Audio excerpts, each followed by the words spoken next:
here in Sierra Leone at the birth and death departments as we are helping to preserve the records that they are keeping. The record books, as you are seeing, they are just like a paper. They are all destroyed because of the frequent handling. The records are not under air condition. There is every possibility for someone's information to get missing or get destroyed over the year. And so as a result of that, we have been making frantic effort to ensure that these informations are recorded in the digital fashion. When I saw these records for the first time, it was devastating. You know, I had my heart broken. If we do not do this now, in 10 years' time, we'll not probably find all of this information available. If these records are lost, the memory of our ancestors will be lost forever.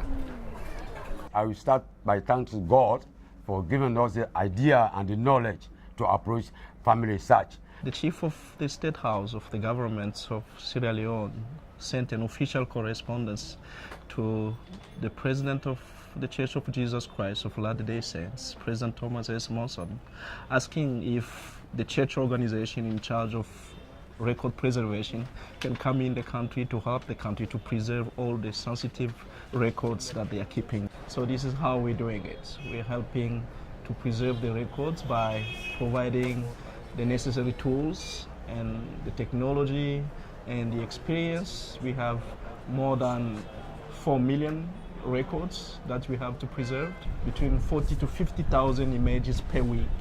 And then the project will last for at least 3 years. And then after this process of indexing, the records will be available online. So people, individuals and families may have access to this information.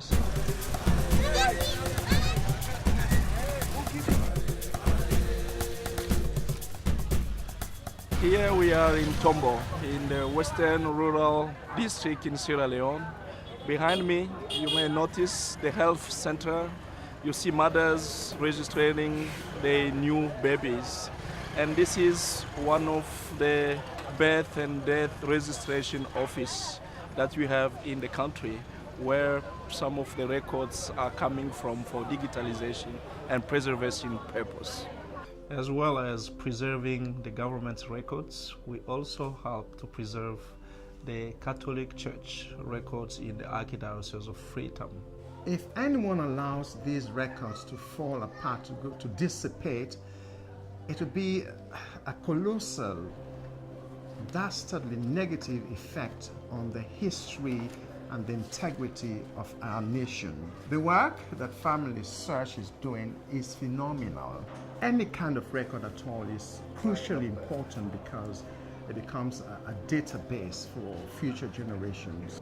I'm here with my family, uncles, mother, cousins, younger brothers and sisters. This village is called Mokwebondo village, and all this while we've been keeping records through word of mouth, from father to son and down the generations. But most times, critical records get missing when people die. It's very important to keep the history of this family because I personally would like our children and their own children to know my own father, my mother, my grandfather. Working with Family Search will enable us to keep these records because now they are not only going to be on paper or word of mouth, they are going to be electronic. That's anywhere in the country or in the world. With a click of the button of a mouse, we'll get them. And so that is why I am so much grateful for Family Search. To have a project where we're trying to make sure we capture and retain the records that do exist is a remarkable undertaking, and it's very necessary. All over the earth we make available our records, and they strengthen communities because they have that sense of place, a sense of person, a place of history.